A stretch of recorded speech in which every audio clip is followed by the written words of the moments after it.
The silence was the first thing Rip noticed. It wasn't the empty sky silence of the high desert or the quiet of a town sleeping off a Saturday night. This was a heavy, watchful silence that clung to the buildings and pressed down on the street. He rode the gelding at a walk down the center of Providence's main street. The horse's hooves made soft, plodding sounds in the thick dust. Heads turned as he passed. A woman sweeping the boards in front of the general store stopped, her broom held still, and watched him with eyes that held no welcome. A man leaning against a water trough straightened up, folded his arms, and tracked Rip's progress. They weren't curious. They were wary. Rip touched the brim of his hat. The woman gave a short, jerky nod and disappeared inside the store. The man at the trough just stared. The town was a single street of sun-bleached timber buildings, tucked into a fold in the hills. Livery, blacksmith, hotel, saloon, the usual. But one building stood out. It was new, or at least it had a fresh coat of white paint that hurt the eyes in the afternoon sun. The sign above the door was painted in crisp black letters. The Committee for a Better Tomorrow. It was situated between the jailhouse, which had a sagging porch roof, and the saloon, which had a set of batwing doors hanging on by a single hinge each. The contrast was a statement. Rip swung down from the saddle in front of the general store. The wood of the hitching rail was smooth and warm under his hand. He looped the reins and pushed through the door. The little bell above it gave a dull, tired jingle. The store smelled of coffee beans, cured leather, and dust. The woman from the porch was behind the counter now, her hands busy arranging a stack of tinned peaches. A man with a thin mustache and a clean apron stood beside her, his arms folded. "Afternoon," Rip said to him. The man's eyes flicked from Rip's face to the Colt on his hip and back again. "What can I get for you?" "Coffee, cartridges, 40-4-40. The storekeeper turned and took a canvas sack of coffee beans from a high shelf. He measured a pound onto a scale, his movements quick and precise. He slid a box of cartridges across the counter without a word. "Quiet town," Rip said, placing a few coins on the worn wood. The storekeeper's hands froze for a second over the cash drawer. "It's peaceful." "There's a difference," Rip said. The man's wife stopped arranging the tins. She looked at her husband, a quick, nervous glance. The storekeeper scooped up the coins and dropped them in the drawer. The clink of the metal was loud in the room. "Providence takes care of its own," the man said. The words sounded rehearsed, like something he'd been told to say. He pushed Rip's supplies forward. "Will that be all?" Rip took the sack and the box. He met the man's eyes. The fear in them was plain as day, but there was something else, too, a deep, settled resentment. "For now," Rip said. He stepped back outside into the bright sunlight. The man from the water trough was gone, but a new watcher had taken his place.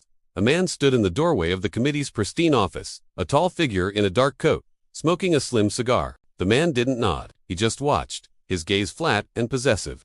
He was looking at Rip like he was a stray dog that had wandered onto his property. Rip walked the gelding down to the livery. The big double doors were open, spilling a block of shadow onto the street. A thick-shouldered man with a leather apron and arms like wagon axles was shoeing a mule. The ring of his hammer was the only sound in town. "Need a stall for the night?" Rip said. "Grain and a rub-down." The blacksmith didn't stop. He hammered the last nail into the mule's shoe, the sound a sharp, angry punctuation mark. He dropped the mule's hoof and straightened up, wiping a sweat-streaked hand on his apron. He had a sullen, bruised look about him, as if he'd been in a fight he'd lost but hadn't forgotten. "Cost you $1, he said, his voice a low rumble. He looked past Rip, up the street toward the committee's office. His jaw tightened. "Fair price," Rip said. He led the horse into the cool, hay-scented dark of the stable. That office, the committee, they knew, in town. The blacksmith, Elias Gable, took the reins. He ran a hand along the gelding's neck, checking the animal with a practiced eye. "Been here long enough." "Long enough for what?" Gable turned his head. His eyes were dark, and for a moment, Rip saw a flicker of banked fire in them. "Long enough to paint their sign," he said. He led the horse away without another word, leaving Rip standing alone in the shadows, the weight of the town's silence settling around him. The hotel lobby was one big room with a wide staircase and a threadbare rug. A desk sat against the back wall, its surface bare except for a guest ledger and a small bell. The air was still and smelled of lemon oil and old wood. There was no one there. Rip put his saddlebags on the floor and tapped the bell. The sound was a sharp, clean ping that cut through the silence. A woman came through a door behind the desk. She was wiping her hands on an apron, a few strands of brown hair falling loose around her face. She looked tired, but her eyes were clear and direct. "Help you?" she asked. "Need a room for the night?" "Maybe two. Just you." She looked at the saddlebags, then back at his face. She wasn't looking at his gun. She was looking at his eyes. "Just me," Rip said. She turned the ledger around and pushed a pen across the desk. "Room is for bits a night. Pay in advance." Rip signed the book a simple R. Campbell in a clean script. He slid a silver dollar across the wood. "I'd like a room overlooking the street," if you have one. Her hand paused on its way to the coin. Her gaze was steady. The street can be noisy. I don't mind the noise. She looked at him for a long moment, a silent negotiation passing between them. Then she nodded. A quick, decisive movement. She took the coin, made change from a wooden box, and picked a key from a hook on the wall. Room for top of the stairs. To the right. Water pitchers full. Supper's at 6. If you want it. She pushed the key and the change toward him. My name is Sarah Miller. You cause trouble. You'll deal with me. I'm just here for the quiet. Rip said. A flicker of something disbelief. Maybe irony passed through her eyes. You came to the wrong town for that. The room was clean. The bed was made with a patchwork quilt. The floorboards swept. The window washed. From his second-floor view, Rip could see the whole length of Providence's Main Street. The livery, the jail, the saloon, and the white-painted office of the Committee for a Better Tomorrow. He stood by the window, a hand resting on the frame, and watched. For an hour, nothing happened. A dog slept in a patch of shade. The blacksmith's hammer rang in a steady, rhythmic beat. Then, the door to the committee's office opened. 6 men stepped out onto the porch. 5 of them were dressed in dark coats, their hats pulled low. They moved like men who were used to being watched. The man who led them was different. He wore a tailored gray suit and no hat, his dark hair neatly combed. He was handsome, with a politician's smile that didn't quite reach his eyes. He lit a cigar, the gesture slow and confident. This was a man who owned the ground he stood on. This was Arthur Finch. Finch said something to the man beside him, a tall, cold-eyed man with a face like chipped stone. The man, Harrison, nodded once. Finch stayed on the porch, smoking his cigar like a king on his balcony, while Harrison and 2 others stepped down into the street. They didn't walk like lawmen, they walked like collectors. Their first stop was the general store. Rip watched the storekeeper from earlier come out to meet them, his wife hovering in the doorway behind him. There was no argument. The storekeeper reached into his apron, pulled out a few bills, and handed them to Harrison. Harrison didn't count the money. He just folded it and put it in his coat pocket. He said something, and the storekeeper nodded, a quick, jerky motion. Then Harrison and his men moved on. Their next stop was the saloon. The batwing doors swung open, and the owner, a man with a belly that strained the buttons of his vest, met them on the steps. The transaction was the same. A few quiet words. The passing of money, a nod. It was a ritual, smooth, practiced, and absolute. From his porch, Finch watched it all, the smoke from his cigar rising in a thin blue line in the still air. He wasn't just watching his men, he was watching the town. He was watching the doors that stayed shut, the windows where faces appeared and vanished. He was measuring the silence, and he seemed to like the weight of it. Rip stepped back from the window. He now understood the difference between peace and quiet. Peace was a choice. This quiet was a cage. He sat on the edge of the bed, the springs groaning under his weight, and began to clean his Colt. The soft, rhythmic click of the cylinder, the only sound in the room. The Colt was clean. Rip laid the revolver on the small table by the window, the oiled metal dark against the pale wood. He could still see Finch on the porch across the street, a gray-suited spider in the center of his web. The collections were done. The town had paid its due. The silence had returned, heavier than before. A distant sound broke the quiet. The rumble of wheels and the jingle of trace chains, growing steadily louder. On the street below, people stopped. The blacksmith's hammer went silent. Heads turned toward the east end of town. There was a tension in the air, a collective holding of breath. The stagecoach came into view, a dust-caked Concord pulled by 4 tired horses. It rolled down the center of the street and pulled up in a cloud of its own making in front of the hotel. The driver, a leather-faced man with eyes lost in a web of wrinkles, wrapped the reins around the brake handle. The man beside him, holding a greener shotgun across his lap, didn't move. He just scanned the street, his gaze lingering on the committee's office. A few passengers got out, a drummer with a sample case and a woman with 2 small children. They hurried away without a word, disappearing into the hotel or down the street, anxious to be gone. The door to the committee's office opened. It wasn't Finch this time. It was the man Harrison, the cold-eyed enforcer. He stepped onto the porch, buttoning his dark coat. He didn't look at the stagecoach, he looked at the shotgun guard. He gave a small, almost imperceptible nod. The guard on the coach nodded back. He laid his shotgun on the seat and climbed down into the boot at the back of the coach. He came back with a small, heavy-looking strongbox. He carried it to the middle of the street and set it down in the dust. He took a key from his vest pocket. Harrison came down the steps. He didn't hurry. He moved with a heavy, deliberate pace, his boots leaving clean prints in the dust. He stopped a few feet from the strongbox. He and the guard didn't speak. They didn't need to. The guard knelt and unlocked the box.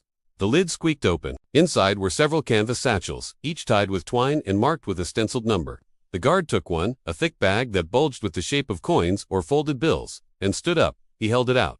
Harrison took the satchel. He didn't look inside. He didn't weigh it in his hand. He just tucked it under his arm.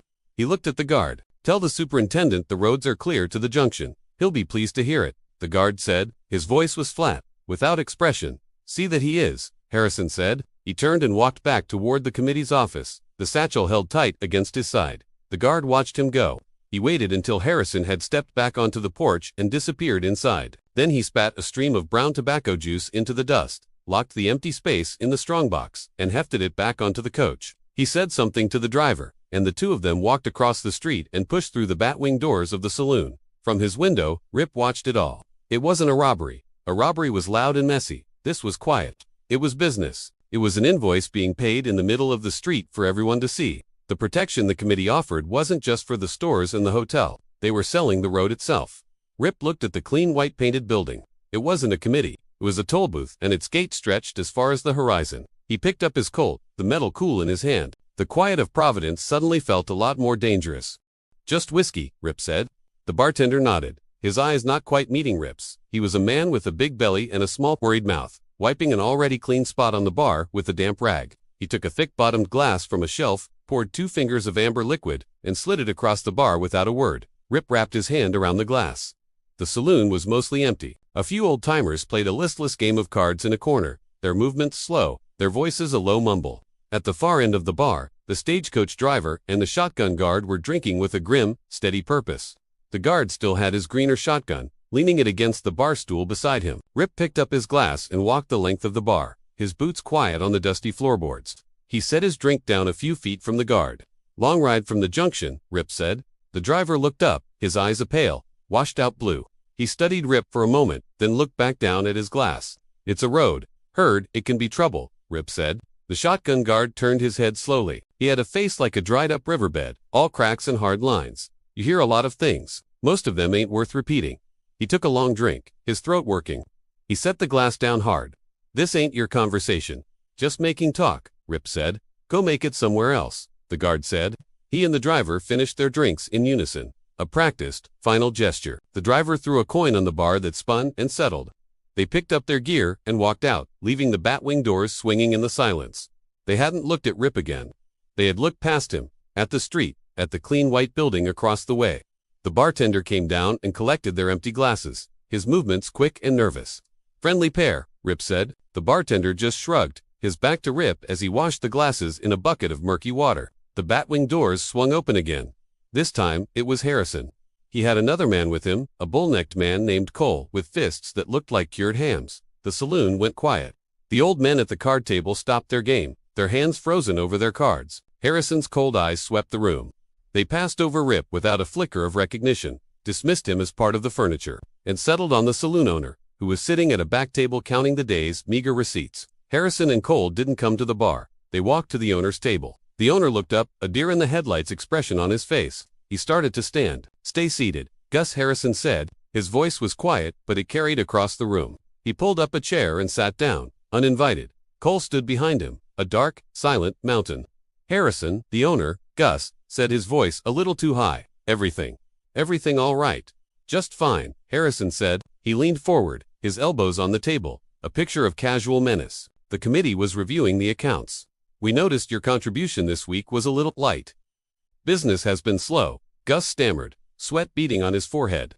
"The rain last week, the rain was wet for everyone," Harrison said, his voice still quiet, still reasonable. "The thing is, Gus, our arrangement isn't based on your cash drawer. It's based on our continued goodwill. You want the outlaws to ride past your door, you pay the toll. You want your windows to stay in one piece, you pay the toll. It's a simple arrangement." He smiled, a thin, cold thing. "We wouldn't want it to get complicated, would we?" Gus shook his head, his chins wobbling. He reached into his vest, his hand trembling, and pulled out a small fold of bills. He pushed them across the table. Harrison didn't touch the money, he just looked at it. "That's better," he said. He stood up, and Cole stepped back. "We'll see you next week, Gus. Try to have a more prosperous one." They walked out. They hadn't raised their voices. They hadn't touched anyone. But the fear they left behind was a physical thing, thick and choking. Rip finished his whiskey in one long swallow, the heat of it a welcome fire in his gut. He set the empty glass on the bar and turned. "That's far enough." The voice was flat, without emotion. Rip stopped, his hand resting on the batwing door he'd just pushed through. Harrison stood 10 feet away in the middle of the street. The bull-necked man, Cole, was beside him, his arms crossed over his chest. They had been waiting. Rip let the door swing shut behind him. He didn't move. He just watched them. The street was quiet, the afternoon sun casting long shadows from the storefronts. Across the way, the storekeeper had stopped sweeping his porch. In the window of the hotel, a curtain moved. "You have business with me?" Rip asked. Harrison took a step closer. He moved like a man who never had to hurry. "I have business with everyone in this town. You're in my town. That makes you my business." He stopped, his cold eyes taking in Rip's worn clothes, his trail-dusted boots. "You look thirsty, but you only had one drink." "I wasn't thirsty," Rip said. "No," Harrison said. "You were watching. I don't like being watched. It makes me feel conspicuous." Cole shifted his weight, the leather of his gun belt creaking. The sound was loud in the silence. "A man can't look at the scenery," Rip asked. "He can," Harrison said, "but you weren't looking at the mountains. You were looking at my conversation with Gus. You were looking at the stagecoach. You're a man who looks at things that are not his concern." He tilted his head. "What's your name?" "Campbell." "And what's your business in Providence?" "Mr. Campbell." Passing through, Harrison's mouth tightened, a flicker of annoyance. "That's what they all say. But they don't all ask questions of the stagecoach guards. They don't all sit in a saloon and stare. They just pass through." He took another step. He was close enough now that Rip could see the small white scar that cut through his left eyebrow. "I think you're looking for something." "Maybe I am," Rip said. "The thing is, Mr. Campbell, there's nothing to find in this town that doesn't already belong to someone else. To Mr. Finch, to the committee." He gestured with his chin toward the clean white building. "We provide a service here. We keep the peace. We keep things orderly. Strangers asking questions. That's not orderly." From the corner of his eye, Rip saw the storekeeper back away slowly, disappearing inside his store. The curtain in the hotel window dropped back into place. No one wanted to see this. "Seems to me you're the one asking all the questions," Rip said. A thin smile touched Harrison's lips. "It was a cold, unpleasant thing. I'm allowed. I'm part of the order." He paused, letting the silence stretch. Cole uncrossed his arms. "I want you to ride out. Now your business here is done." "I paid for a room for the night," Rip said. "I figure I'll get my money's worth. Your credit's no good here anymore." The lady who runs the hotel didn't seem to think. "So?" Harrison's eyes went flat. The smile was gone. "You're not listening. I'm telling you to leave." Rip didn't answer. He just stood there, his hand loose at his side, and met the man's gaze. The air was thick with things not being said. It was a question being asked in a language of posture and silence. It was a test.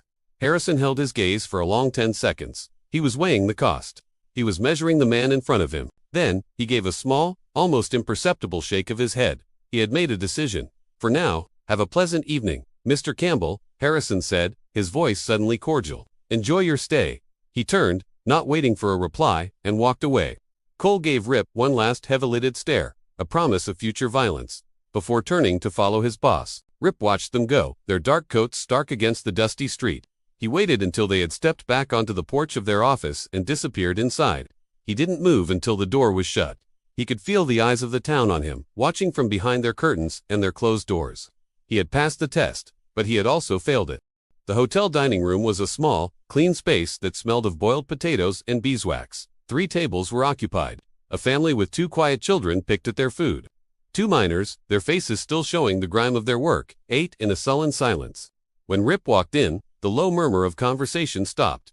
Forks paused halfway to mouths, eyes lifted, and watched him cross the room. Mrs. Gable came out of the kitchen, wiping her hands on her apron. She saw Rip, and her pleasant expression tightened for a second before she forced a smile back onto her face. "Mr. Campbell," she said, her voice a little too bright. "A table for one." "If it's no trouble," Rip said. "No trouble at all." She led him to a small table in the corner, a spot that gave him a clear view of the entire room and the door. She laid a single place setting, her movements quick and efficient. "The beef stew is good tonight." "That'll be fine," Rip said. "And coffee." She nodded and hurried back toward the kitchen, not looking at him again. The other diners went back to their meals, but the silence lingered. The only sounds were the scrape of a knife on a plate and the soft tick of a mantel clock. Rip drank his coffee and waited. He could feel the weight of the town's fear. It was in the way the mother shushed her child for speaking too loud. It was in the way the miners kept their eyes on their plates. They weren't just afraid of the committee. They were afraid of him, the stranger who had drawn the committee's attention. He was a spark, and they were all sitting on a powder keg. The stew came. It was hot and thick with vegetables. Rip ate slowly, making it last. He was halfway through the meal when the dining room door opened. The man who entered was not like the others. He wasn't a bully like Cole, or a snake like Harrison. He was in his late 50s, with silver hair and a neatly trimmed mustache. He wore a tailored gray suit that looked out of place in the dusty town, and he moved with a quiet, confident grace. Every eye in the room turned to him, and the fear in the air sharpened, mixed with a reluctant respect. This was a man who didn't have to raise his voice. This was Finch. Finch's gaze swept the room, and he gave a small, almost paternal nod to the family. His eyes found Rip, and a polite smile touched his lips. He walked directly to Rip's table, his steps making no sound on the wooden floor. "Mr. Campbell," he said, his voice a smooth, cultured baritone. "I hope I'm not interrupting your meal." Rip looked up from his stew. "You are." Finch's smile didn't waver. "My apologies. Do you mind if I join you?" The other tables seemed so occupied he pulled out the chair opposite Rip without waiting for an answer and sat down. He placed his hands on the table, his fingers laced together. They were clean, manicured hands that had never seen a day of hard labor. "I am Arthur Finch." "I know who you are," Rip said. "Of course you do," Finch said. "This is a small town. News travels." He leaned forward slightly, his expression one of friendly concern. "I understand my associate, Mr. Harrison, had a conversation with you earlier. I do hope he wasn't inhospitable. He can be a bit direct." "He made his point," Rip said. "Good. Clarity is so important, don't you think? It avoids misunderstandings." Finch looked at Rip's half-eaten stew. "Is the food to your liking?" "Mrs. Gable runs a fine establishment. We're very proud of the order and prosperity we've brought to Providence. It wasn't always like this. You know, this was a rough place. Unpredictable. Men like us, men of vision, we provide a necessary service. We smooth the rough edges." "Some people call it extortion," Rip said. Finch chuckled, a soft, dry sound. "A cynical point of view. I prefer to think of it as insurance. A fee for ensuring that tomorrow will be as peaceful as today." He paused, his eyes holding Rip's. "The thing is, Mr. Campbell, you feel like a rough edge. You don't fit the pattern. A man passing through has no need to concern himself with the town's inner workings. And yet, you seem very concerned." "I'm observant," Rip said. "A dangerous hobby," Finch said smoothly. "It leads to questions, and questions, in a quiet place like this, can be mistaken for accusations. That sort of thing. It complicates the peace." He straightened up, his smile still in place. "I have a long ride in the morning. I'm sure you do, as well. They say the trail north is clear." It wasn't a question, it was a dismissal, an order wrapped in a pleasantry. Rip pushed his empty bowl away. He looked at Finch, at the calm, confident face of a man who owned a town and everyone in it. "Maybe," Rip said, "or maybe I'll have breakfast." Finch's smile finally faded. His eyes went cold, the polite masks dropping for just an instant. He stood up, his movements still graceful. "The mornings can be treacherous. Mr. Campbell, it's easy to lose your way in the dark."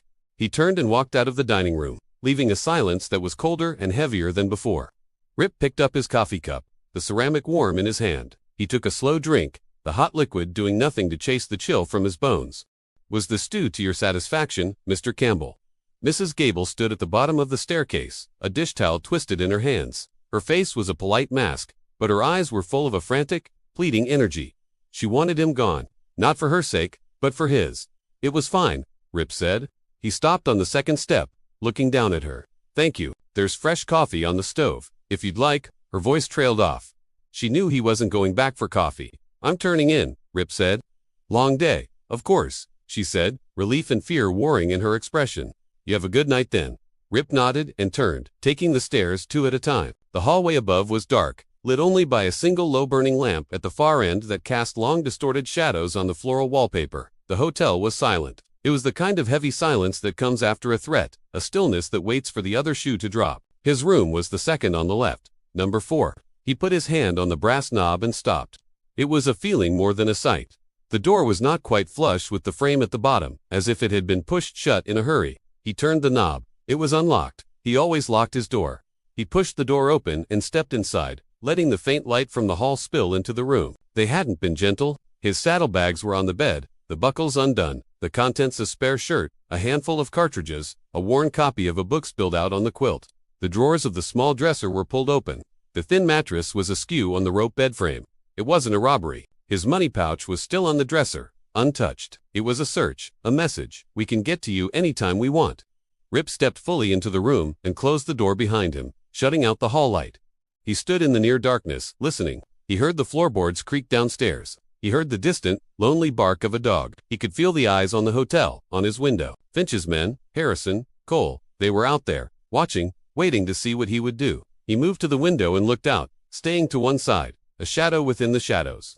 The window overlooked the muddy back alley. A few barrels stood against the wall of the general store. Nothing else moved. He let the curtain fall and turned back to the room. He didn't light the lamp. He began to put his things away, his movements slow and deliberate in the gloom. He folded the shirt and put it back in the saddlebag. He gathered the loose cartridges. He picked up the book and placed it on the small bedside table. He straightened the mattress. It was a small act of defiance. Reclaiming his space, Finch's words came back to him. The mornings can be treacherous. It's easy to lose your way in the dark. It wasn't a warning about travel. It was a promise. They would be coming for him before the sun came up. He wouldn't be sleeping. He looked at the door, then at the single wooden chair that sat in the corner. He walked over and picked it up. It was solid, made of oak. He carried it to the door and wedged the top of the chair's backrest under the brass knob. He gave the door a slight push from the inside. The knob pressed against the wood, and the legs of the chair scraped a quarter-inch across the floorboards. It wouldn't stop a determined man, but no one could open the door without making a sound. It was enough. He crossed back to the bed, but he didn't sit down. He unbuckled his gun belt and laid it on the quilt, the worn leather coiling like a snake. The metal of the revolver was cool against his palm. He checked the load by feel, his thumb running over the brass rims of the cartridges. He moved to the wall beside the window, a spot where he was invisible from the street but could see all beyond. An hour passed, then another. The darkness in the hotel room was absolute, a thick, black wool that swallowed sound. Downstairs, the mantel clock chimed once for 1 o'clock, the sound muted by the floorboards. Rip didn't move. He sat with his back against the wall, a ghost in his own room, and listened to the hotel breathe. He heard the soft groan of a bedspring from the room next door, the sigh of the building settling. Outside, a loose shutter banged once in a rising breeze, a lonely, percussive sound. He sorted the noises, cataloging them, learning the rhythm of the night. He was waiting for a sound that didn't belong. He thought of Finch's clean hands, of Harrison's cold eyes. They weren't men who did their own work. They would send someone. Cole, the bullneck man with the heavy fists. Or someone else, it didn't matter who, they would come before dawn. The clock chimed 2. The silence deepened. The town was asleep, or pretending to be. Rip shifted his weight, a slow silent movement to keep his legs from cramping. His world had shrunk to the 4 walls of this room. The door, wedged shut with the chair. The window, a pale gray rectangle against the black. The sound, when it came, was so faint he almost missed it. A scrape, not the wood on wood of the shutter. It was metal on stone, from below, from the back alley. Rip pushed himself to his feet without a sound. He moved to the window, staying deep in the shadow of the wall. He listened. He heard it again, a boot heel sliding on the damp wooden facade of the general store next door. Someone was climbing. Not up to his window, up the building, opposite the alley.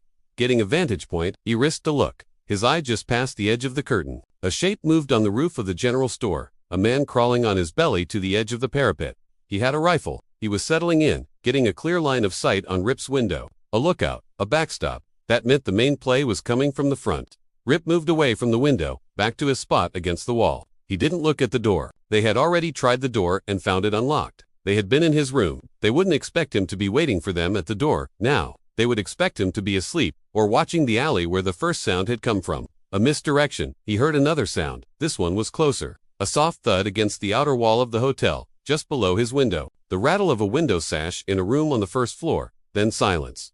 They were inside the hotel.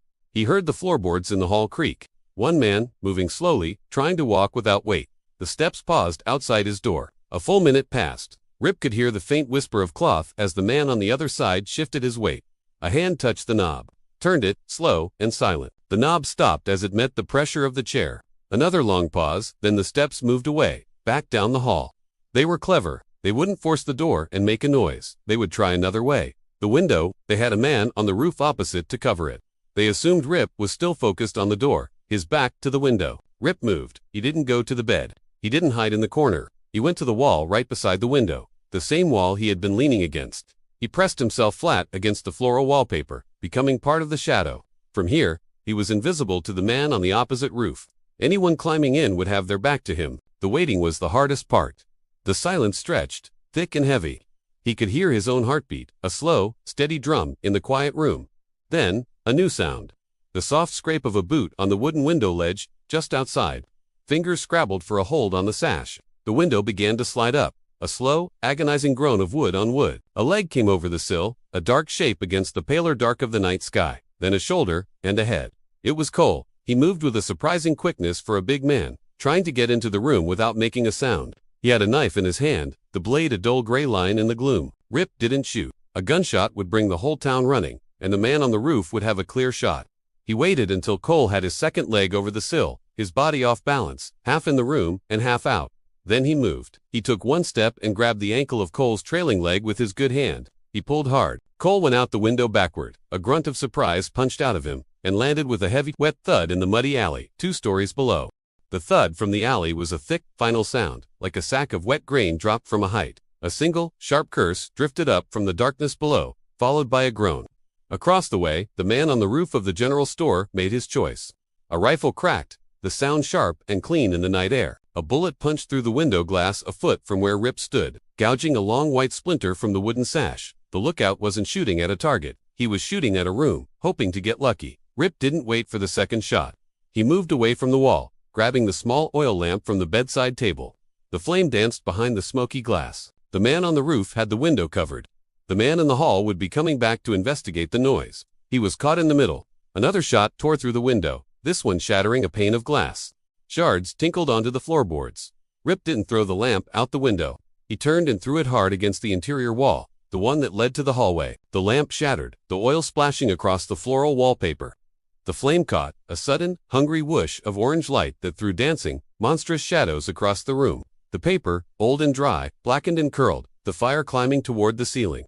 He moved to the door and kicked the chair away, the legs scraping a protest against the floor. He wrenched the door open. A man stood in the hall, his hand half raised to knock. He wasn't one of Finch's men. He was a traveling salesman Rip had seen in the dining room, his face pale, a nightshirt tucked into his trousers. "Is everything?" "Get out," Rip said, pushing past him. "Fire." The salesman's mouth opened, a silent O of terror, as he saw the flames licking at the doorframe. Rip didn't take the main staircase. He went the other way, toward the narrow, steep stairs that led down to the kitchen. He took them 2 at a time, the old wood groaning under his weight. He could hear shouting from upstairs now. The salesman had found his voice. He hit the bottom of the stairs and found Mrs. Gable standing there, a heavy iron skillet in her hand, her face a mask of disbelief and fear. She stared at him, then past him, at the flicker of orange light reflecting from the top of the stairwell. "He fell," Rip said, his voice low. "In the alley." She didn't ask who. She didn't have to. She just nodded, her knuckles white on the handle of the skillet. Rip pushed open the kitchen door and slipped out into the night. The air was cool and damp. He was in a narrow space between the hotel and the general store. 20 feet away, at the mouth of the alley, Cole lay in a heap, trying to push himself up out of the mud. One of his legs bent at an angle that was all wrong. He wasn't going anywhere. Rip didn't look at him. He melted into the deeper shadows, moving along the back of the buildings, away from the street, away from the growing chaos at the hotel. A window flew open on the second floor. A man yelled. A moment later, the town's fire bell began to ring, a frantic clanging alarm in the dead of night. Across town, in the clean white office of the committee, Arthur Finch stood at the window, watching the orange glow paint the underside of the clouds. Harrison paced behind him, his boots heavy on the floor. The lookout said he saw the fire start, then lost sight of the window in the smoke. Harrison said, his voice a low growl of frustration. Miller went up to the room and found it empty. The man in the hall, Thompson, is still trying to figure out which way is up. Campbell hit him on his way out. Finch didn't turn from the window. He watched as the first of the town's bucket brigade began to form a ragged line from the horse trough to the hotel. And Cole, legs broken, maybe his back. He's not talking. Finch was silent for a long time, his hands clasped behind his back. The fire bell kept ringing, a soundtrack to his failure. He used the fire as a diversion. He anticipated the man on the roof. He anticipated the man at the door. He finally turned, his face calm, but his eyes were like chips of cold, gray stone. "This isn't a drifter, Harrison. Drifters get scared. They run." He ran, Harrison said. "No," Finch said, his voice soft. "He escaped. There's a difference." He looked past Harrison, at the door, as if expecting Rip Campbell to walk through it at any moment. "This man isn't a problem. He's a professional." The fire bell's frantic clang was the only sound that mattered. It pulled every eye, every shout, every running footstep toward the hotel. No one looked at the livery stable. It was just a dark, silent box sitting in the shadows. Rip slipped through the side door, the one left unlatched for the hospital. The air inside was warm and thick with the smell of horse, hay, and oiled leather. It was a familiar, calming scent. A single lantern hung from a central beam, casting a low, golden light that made the shadows in the stalls seem 100 feet deep. His gelding was in the third stall on the right. The horse shifted its weight and blew a soft breath through its nostrils as Rip approached. It recognized his scent. He wasn't alone. A boy was standing in the shadows at the far end of the stable, holding a pitchfork. He wasn't much older than 17, with a thin face and eyes that had seen too much. It was the stable hand from earlier, Matthew. He held the pitchfork, not like a tool, but like a weapon, its tines glinting in the lantern light. "They said you left town." the boy said. His voice was quiet, but it didn't tremble. They were wrong, Rip said. He moved to his horse's stall and unlatched the door. He ran a hand along the animal's neck, feeling the solid warmth of it. He'd been fed. An hour ago, the boy, Matthew, didn't lower the pitchfork. That was Cole. They pulled out of the alley. Doc says his legs busted in 3 places. He fell, Rip said, his back to the boy. He took a handful of hay from the manger and offered it to the horse. The gelding lipped at it, its whiskers ticklish against his palm. I was in the loft, Matthew said. I saw it. You didn't push him. You pulled. Rip turned slowly. The boy hadn't moved. He was watching Rip with a steady, calculating gaze. He wasn't scared. He was curious. What do you want? Rip asked. Nothin', the boy said. He finally lowered the pitchfork, leaning it against the wall. Just no one's ever done that before. Stood up to them. He took a step out of the shadows. My father, he owned the smithy. He said what they were doing was wrong. He told Finch he wouldn't pay. Rip waited. A week later, Matthew said, his voice flat, a gang of outlaws rode through, shot the place up. A stray bullet caught my PA in the chest. He looked at Rip, his young face hard. Funny thing though, they didn't rob the place. Just broke things. And the only thing they burned was the smithy. And the committee showed up the next day, Rip said. It wasn't a question. Matthew nodded. Offered to protect the town from the outlaw menace. For a price, the fire bell had stopped ringing. In the sudden silence, the sound of a horse stamping its hoof on the hard-packed earth was loud as a gunshot. These outlaws, Rip said, his voice low. Where do they come from? Always the same, the boy said. They ride in from the north, through Devil's Gap. It's the only way through the ridges for 20 miles. And the committee's men, a flicker of something understanding, maybe crossed Matthew's face. They ride out on patrol a few times a week to keep the trail safe. They always go north. Rip turned back to his horse. He ran his hand over the worn leather of his saddle, feeling the familiar contours. The pieces were all there. A protection racket with 2 sides of the same coin. The committee provided the disease. The committee sold the cure. Why are you telling me this? Rip asked, not looking at the boy. Because you the first person I've seen who ain't afraid of them, Matthew said, and because I figure you're either gonna get yourself killed, or you're gonna do something about it. Either way, I wanted to see it happen. R.I.P. didn't answer. He picked up a brush and began to work on the horse's coat, the stiff bristles making a soft, rhythmic scratching sound. He could feel the boy's eyes on his back. He wasn't just a drifter anymore, he was a man with a choice. He could ride out, disappear into the night, and leave the town to its fate. Or he could ride north. He could ride toward Devil's Gap. The sun was a pale, watery yellow, struggling to cut through the morning mist. The air smelled of wet ash and pine smoke. Arthur Finch stood in the doorway of what used to be room number 4 and looked at the ruin. The wallpaper was a black, blistered skin peeling from the wall. The floor was a swamp of sooty water and shattered glass. The window was a gaping, jagged hole. Harrison stood beside him, his face a tight mask of anger. He could still be in town, holed up in a barn, a cellar. No, Finch said. He walked into the room, his fine leather shoes making soft sucking sounds in the muck. He didn't seem to notice. His gaze was distant, analytical. This wasn't the work of a man who plans to hide. This was the work of a man who makes an exit. He nudged a piece of the broken chair with the toe of his shoe. He knew we were coming. He got lucky, Harrison grumbled. Luck is a lazy man's explanation, Finch said, turning his cold eyes on his associate. He anticipated Cole at the window. He knew we had a man on the roof across the way. He started the fire knowing it would draw every eye in town, and then he left a different way. That isn't luck, Harrison. That is planning. Downstairs, they could hear the sound of Mrs. Gable sobbing quietly. The hotel was a wreck.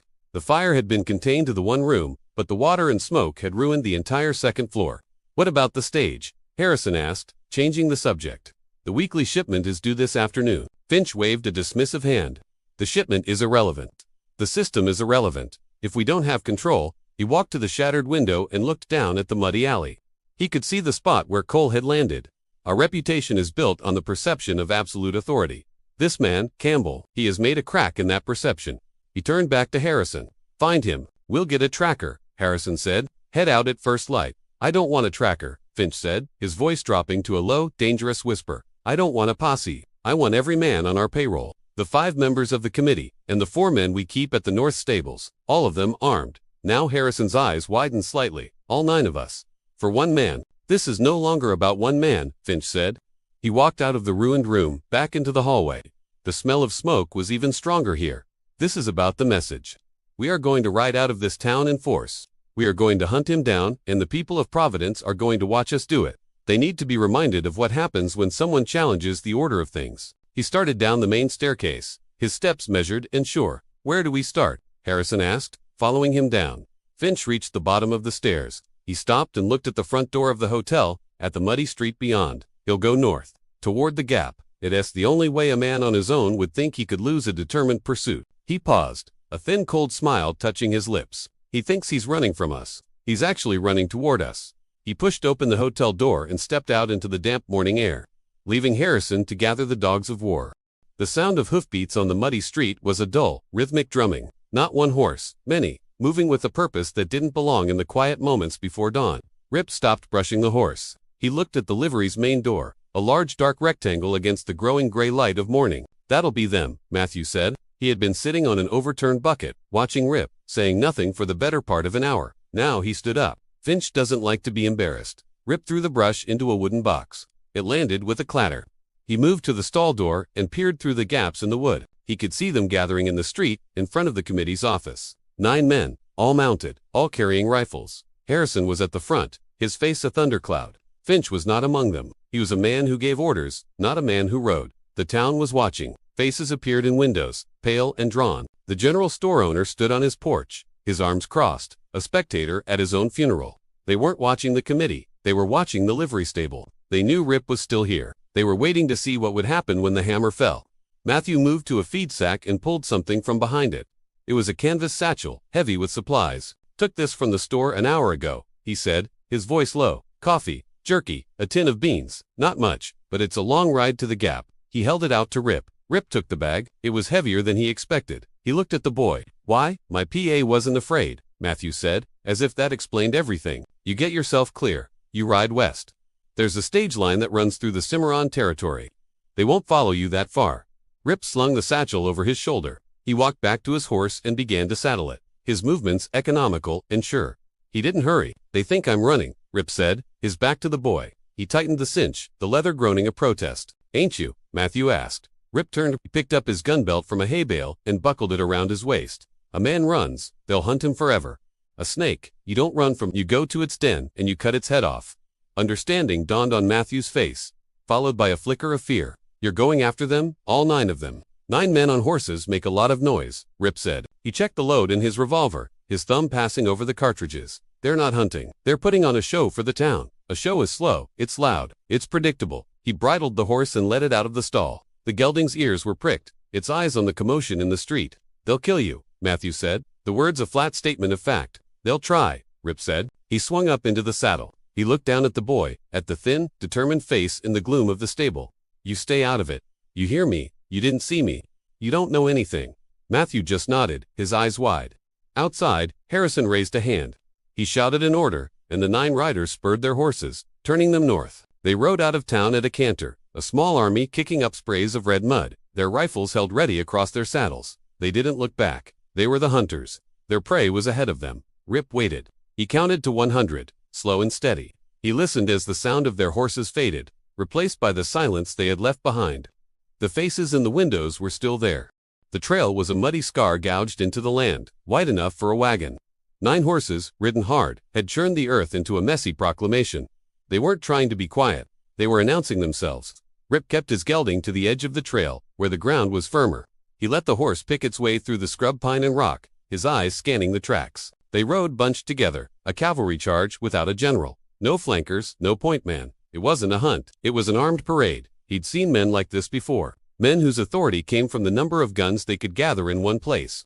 They moved with the lazy confidence of bullies who had never been punched in the mouth. They thought he was a rabbit, scared and running blindly ahead of them. They were the hounds. He pulled up behind a ridge that overlooked the trail and dismounted. He took the satchel Matthew had given him and pulled out a piece of jerky. He chewed on it slowly, the salt a welcome taste. Below him, the trail wound its way through a series of low, rolling hills before disappearing into a dark slash in the landscape. Devil's Gap. The boy had called it the only way through the ridges for 20 miles. Finch was smart. He knew a man on the run would head for the bottleneck, a place where he could make a stand or try to lose his pursuers in the broken country beyond. Finch had sent his hounds to the place he expected the rabbit to go. Rip finished the jerky and swung back into the saddle. He didn't follow the trail. He turned his horse west, urging it into a steady climb up the side of the ridge. The land here was harder, all rock and shallow soil, the kind of ground that barely held the track. He pushed the gelding, not at a run, but at a hard ground-eating trot that put distance between him and the parade below. He was circling, getting ahead. An hour later, He was there. Devil's Gap wasn't a canyon. It was a deep, narrow cut through a spine of granite, just wide enough for 2 riders abreast. The walls were sheer, 100 feet high, scarred with the black streaks of old water runs. The trail at the bottom was littered with fallen rock and shale. It was a natural funnel, a trap. He rode halfway through the gap, his horse's hooves making sharp, clicking sounds on the stone. He studied the walls, the angles, the shadows. Then he turned and rode back out, choosing a spot 50 yards from the entrance. He dismounted and led his horse up a steep, almost hidden, game trail, the animal scrambling for purchase on the loose rock. He found a ledge 30 feet up, a wide shelf of rock screened by a dead, twisted juniper. It gave him a perfect, unobstructed view of the entrance to the gap. He tethered the horse behind a thicket of brush where it couldn't be seen from below. He took out his revolver, checked the load, and laid it on the rock beside him. Then he waited. He heard them before he saw them. The jingle of a bridle, a man's low laugh, the sound of shod hooves on the muddy trail. They came around a bend, Harrison in the lead, riding with a loose, arrogant slump in his saddle. "He's in there," one of the men said, his voice carrying in the still air. "Bet you $5 he's holed up, waiting to make a fight of it." "He won't fight," Harrison said, his voice a confident drawl. "He'll try to climb. We'll pick him off the rock like a spider." They rode toward the entrance of the gap, their formation tightening as the trail narrowed. They were a perfect target. A knot of men and horses, nowhere to go but forward or back. Rip picked up his revolver. He didn't aim at Harrison. He didn't aim at any of them. He aimed at the granite wall 10 feet above their heads. He squeezed the trigger. The shot was a flat, hard crack that seemed to punch a hole in the silence. The bullet hit the rock and screamed, a high, angry whine that ricocheted down the length of the gap. The sound was magnified 100 times between the narrow walls. It was the sound of a hornet's nest being kicked.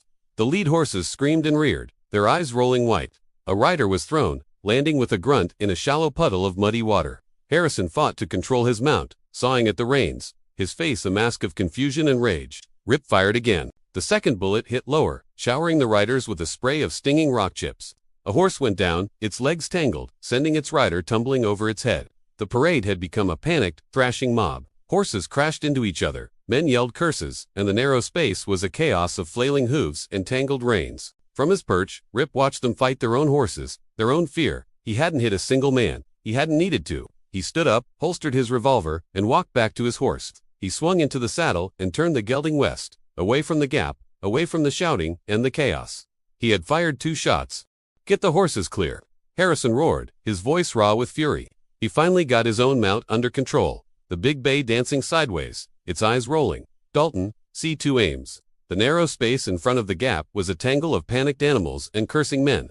Ames, the man who'd been thrown first, was on his hands and knees, in the mud, spitting a mouthful of dirty water.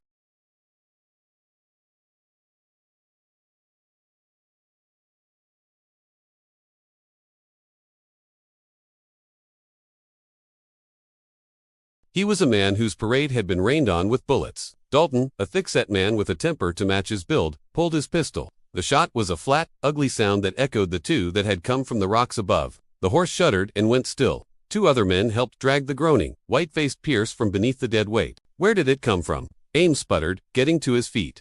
"I didn't see anything. Up there," a man named Riley said, pointing a trembling finger toward the high ledge. To the right, a flash of light. Dalton stared up at the sheer granite wall, his face a mask of rage. "He's one man, we're 7 guns still mounted. Let's ride in there and finish this." Pierce, propped up against a rock, his leg twisted beneath him, let out a short, sharp laugh that was mostly pain. "Ride in where, you fool? Into that? A meat grinder." He gestured with his chin toward the dark, narrow opening of the gap.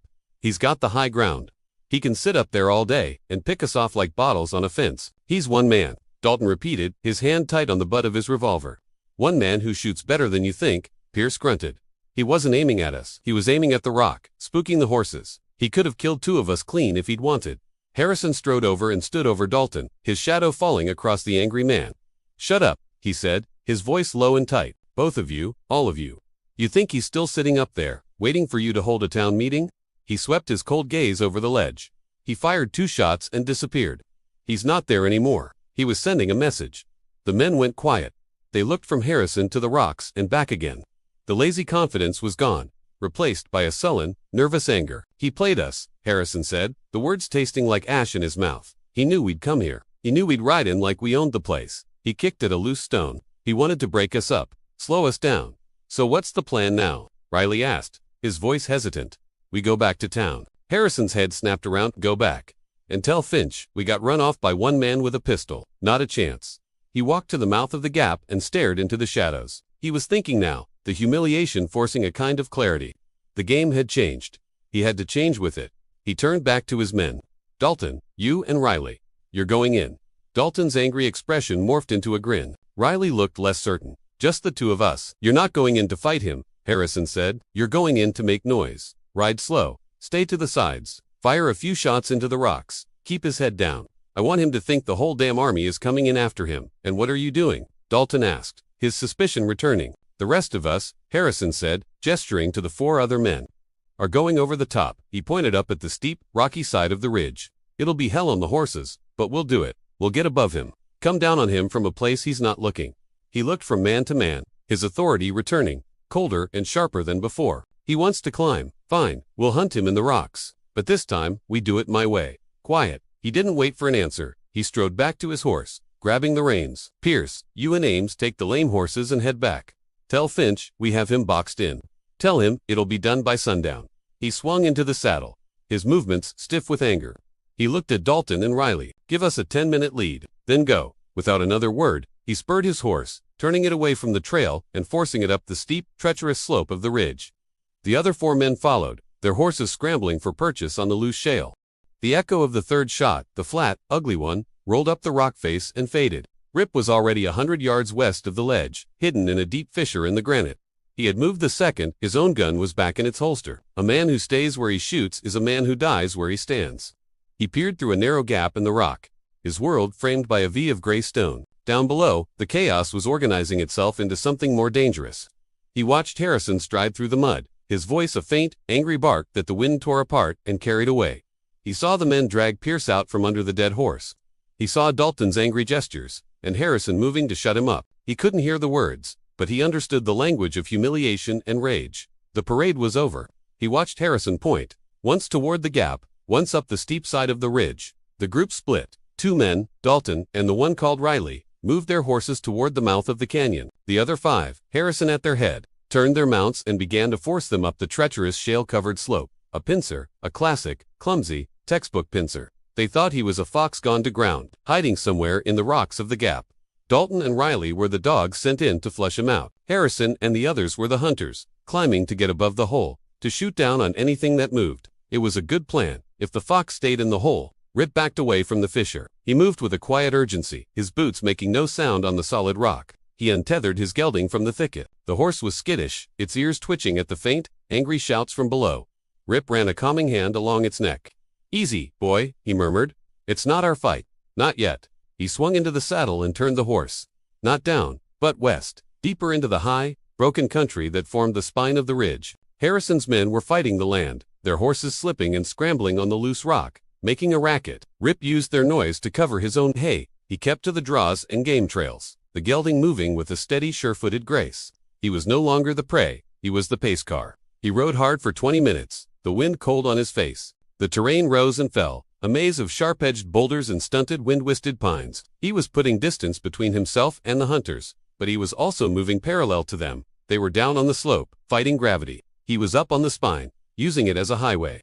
He found what he was looking for, where the ridge widened into a small, rocky plateau. It was a place of jumbled granite, a natural fortress that offered a dozen different sightlines. He dismounted in a cluster of rocks that hid the horse from view, and scrambled to the southern edge of the plateau. He lay flat on a wide sun-warmed slab of rock and looked back the way he had come. He saw them, 4 riders, one man leading a 5th horse whose rider was now on foot, picking his way carefully through the scree. Harrison's group. They were still half a mile back, moving at a crawl, their progress agonizingly slow. They looked small from this distance, ants struggling up the side of a rock pile. They were focused on the climb, their heads down. They weren't looking ahead, they were looking for a way up. They still thought he was behind them, trapped in the gap. Rip watched them for a long time. He could wait here, let them pass below him, and pick them off. But a fight here, on his terms, wasn't the answer. Taking them all on, even with the advantage, was a fool's game. The goal wasn't to win a battle, the goal was to dismantle the machine. And the machine was run by Arthur Finch, back in town. He needed the outlaws.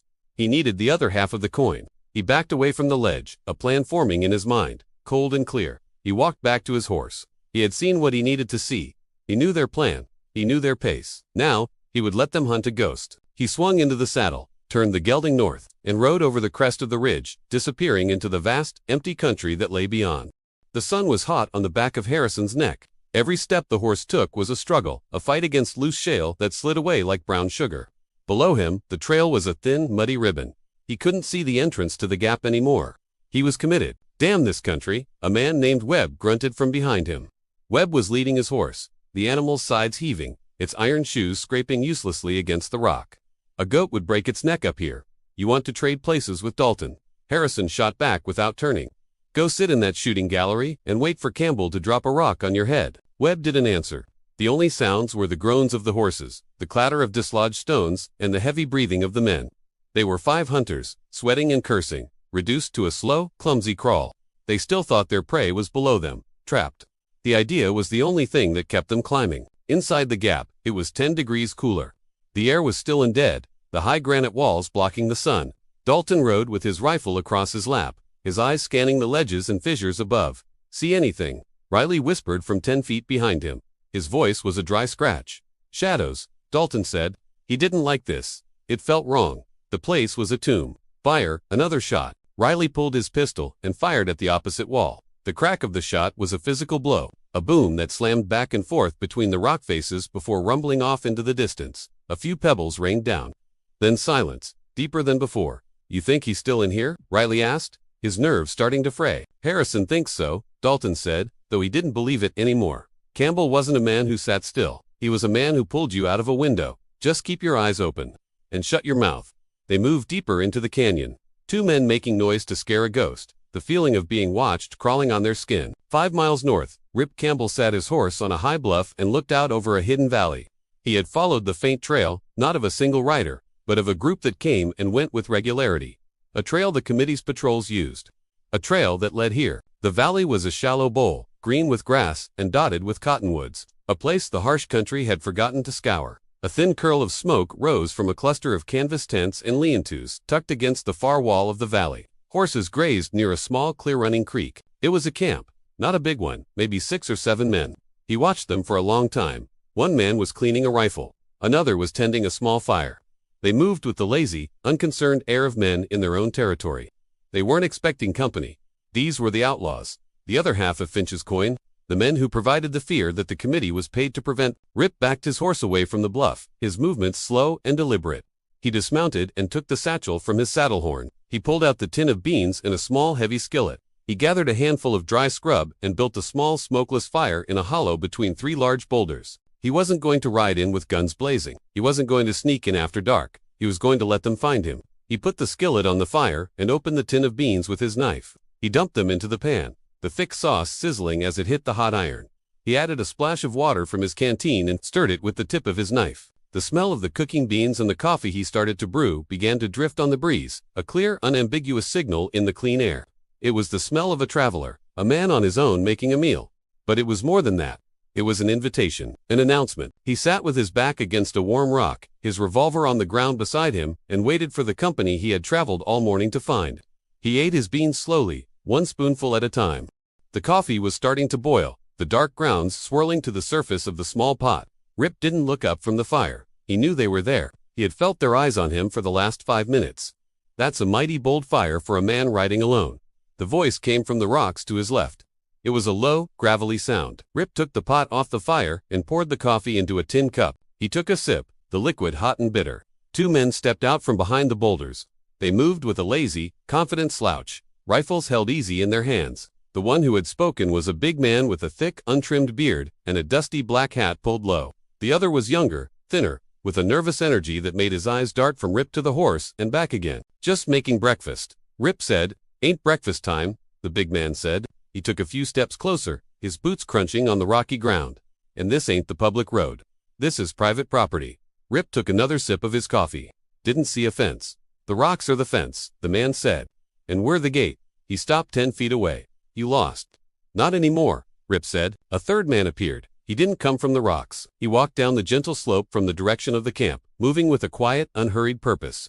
He was older than the other 2, maybe 40, with a lean, weathered face and intelligent eyes that missed nothing. He wasn't carrying a rifle. A pistol was holstered low on his hip, the leather worn smooth. He stopped beside the big man. "What have we got here?" Ben?" he asked, his voice calm. "A traveler, the big man, Ben, said with a sneer. Says he ain't lost." The third man's eyes settled on Rip. They took in the worn clothes, the single cup, the revolver lying on the rock. They lingered on Rip's face. "You're a long way from any town. The last one wasn't so friendly," Rip said. "Providence," the man said. It wasn't a question. Rip just nodded, watching him. This was the leader. The other two were dogs on a leash. This one held the leash. "The law in Providence can be particular," the man said. "They don't like strangers. They like their money even more," Rip said. A flicker of interest in the man's eyes. He gestured for Ben and the younger man to lower their rifles. They did, reluctantly. "My name is Jesse. This is my camp and you're trespassing." "The name's Campbell," Rip said. "I was just passing through." "That's what you said in town, I'll bet," Jesse said. He walked closer, circling the small fire until he was standing on the other side of it. He looked at Rip's horse. "That's a good-looking animal. You come by him honest." "As honest as anyone out here," Rip said. Jesse smiled, a thin knowing expression. "Fair enough." He looked back at Rip, his gaze sharp, probing. "So the law ran you out of Providence. What for?" "Stealing chickens, or something that mattered."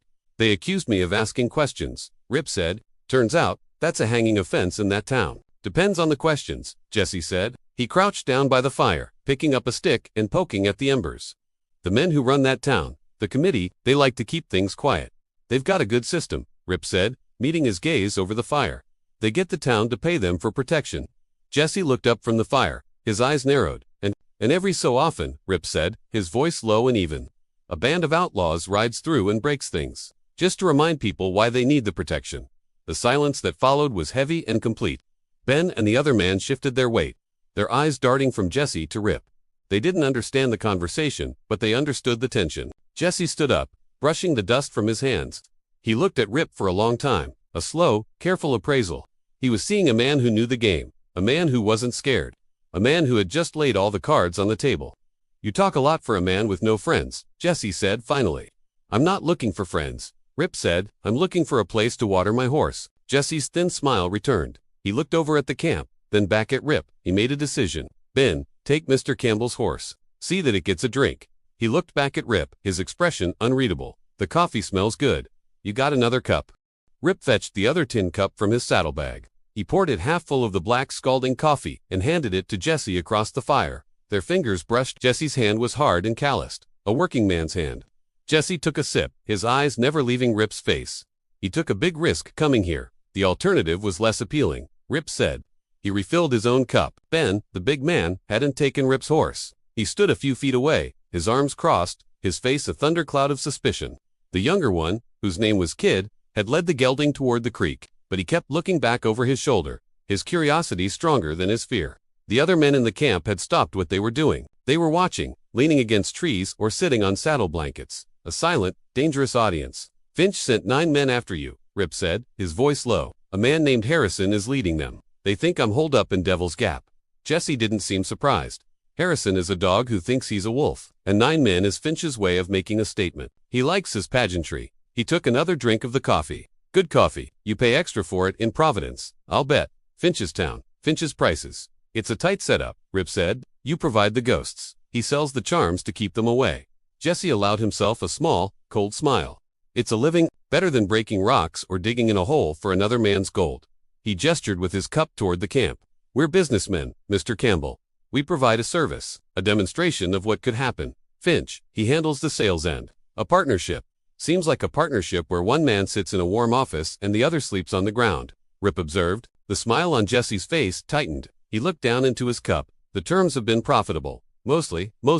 Jesse looked up, his eyes hard. "Finch is a man who likes his percentages. Lately, his percentage has been getting bigger. Our risk, his profit. He says the town is growing, so the insurance premiums go up. But the amount he passes on to his associates stays the same." He swirled the coffee in his cup. He's forgotten that a partnership is a two-way street. Ben took a step closer to the fire. "We don't need you to tell us our business, stranger." "Ben," Jesse said, his voice quiet but with an edge of steel that made the big man stop. "Mr. Campbell and I are having a civil conversation. Go check the picket line." Ben's jaw tightened. He shot Rip a look of pure hatred, then turned and stomped off toward the grazing horses, his anger a physical presence. "He's loyal," Rip said. "He's simple," Jesse corrected. "He understands a fist better than a ledger book." He looked back at Rip, his gaze sharp and calculating. "You're not simple," Campbell, you walked in here and laid the whole play on the table. A man doesn't do that unless he has a new play in mind. So what is it? What do you want? Rip drank the last of his coffee. He set the empty cup down on a rock. I want what was in the stagecoach. Jesse's eyebrows went up. The strong box, a few thousand in payroll and bank drafts.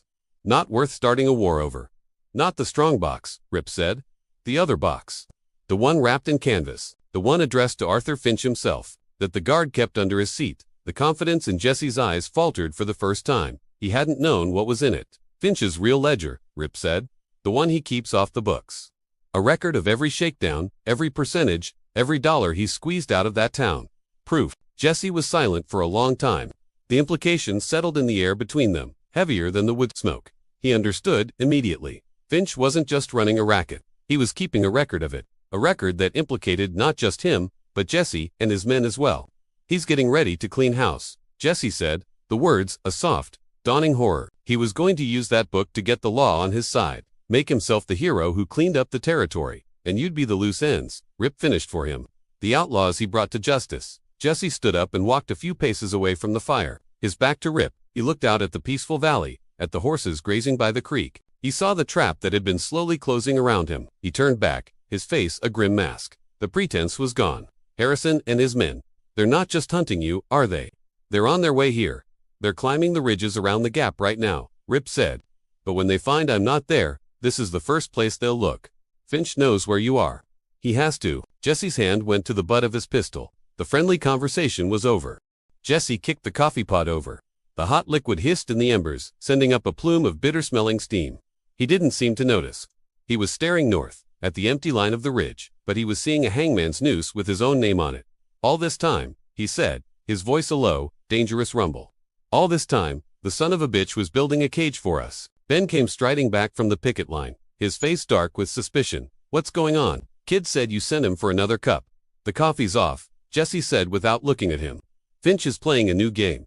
He's cashing out. He told him. The words came out short and hard, like stones spat from his mouth. The ledger, the double cross, the hunters coming over the ridge. Ben's hand went to the big knife sheathed at his belt. He didn't look at Jesse. He looked at Rip. He's lying, feeding you a story to save his own hide. He's the one Harrison's after. Let's give him to them, a gift. You think Finch sent 9 men to hunt one drifter over a bar fight? Jesse shot back, his voice cracking like a whip. You think he'd risk his own men for that? Use your head, Ben. It's not just a decoration. He jabbed a finger toward the south, back toward Providence. The money's been short for 6 months. The jobs have gotten riskier. He's been squeezing us, testing the rope before he kicked the stool out from under us. Ben's face was a knot of confusion and rage. He understood the fist. He didn't understand the ledger. So we fight, he growled. We find a spot, we hole up, let him come, and die, Rip said, his voice quiet. He hadn't moved from his spot by the dead fire. They have 9 guns. You have 6, maybe 7. They know you're here. They'll surround you and starve you out. Or they'll come in a wave and trade a few of their men for all of yours. Ben took a step toward Rip, his hand still on his knife. You stay out of this. He's in it, Jesse said, stepping between them. He stood a full head shorter than Ben, but there was no question who was in charge. He's in it right up to his neck. Same as us. He looked at Rip, the question clear in his eyes. You got a better idea? They're hunting a man on the run, Rip said. So we run. Ben laughed, a short, ugly bark. I ain't running from Harrison. Not from him, Rip said, his gaze locked on Jesse. You run for him. You give him what he expects, a chase. He gestured to the camp. Break it down. Make it look like you left in a panic. Leave a trail a blind man could follow. Lead them west, into the broken lands. Jesse's eyes narrowed, catching the thread of the idea. Split them up. A man chasing is a man who's not thinking, Rip said. He gets tired. He gets sloppy. He wants the prize so bad he'll ride his horse into the ground to get it. You know this country. They don't. You lead them into a maze. You let them separate. And then you turn the tables. You become the hunters. The other men had gathered around, drawn by the argument. They were listening, their faces grim. They understood the trap they were in. Now they were being offered a way out that wasn't a suicide stand. It's a coward's play, Ben muttered, but the conviction was gone from his voice. A dead man is a coward's only play, Jesse said. He looked at the faces of his men, then back at Rip. The decision was made. Kid, get the horses saddled. Now, Ben, you and Sam kick down the tents. Leave a mess. I want it to look like the devil himself was on our heels. The camp exploded into a flurry of controlled chaos. Men moved with a new, grim purpose, rolling up canvas, kicking out fires, gathering their gear. There was no panic. It was the focused energy of a hornet's nest that had been stirred, the swarm preparing to move, to sting. Rip walked to where Kid was saddling his gelding. He took the reins and swung up, the movement fluid and sure. Jesse mounted his own horse, a lean buckskin, and rode over to him. The two men looked at each other, the outlaw and the drifter, their circumstances erasing the space between them. "This works," Jesse said, his voice low. "We'll talk about that ledger. First, we stay alive," Rip said. Jesse nodded. He raised a hand and brought it down in a sharp, forward motion. The 6 outlaws spurred their horses, leaving the wreckage of their camp behind, a cloud of dust rising in their wake. Rip fell in beside Jesse, the 7 of them riding hard and fast, a ragged, desperate posse with the hunters at their back. They weren't just running from the law of Providence anymore. They were making their own. Harrison crested the ridge, his horse blowing hard, its sides slick with sweat. The climb had cost them an hour and the last of their patience. Below them, the country opened up into a wide, shallow valley cut through with dry washes and dotted with juniper.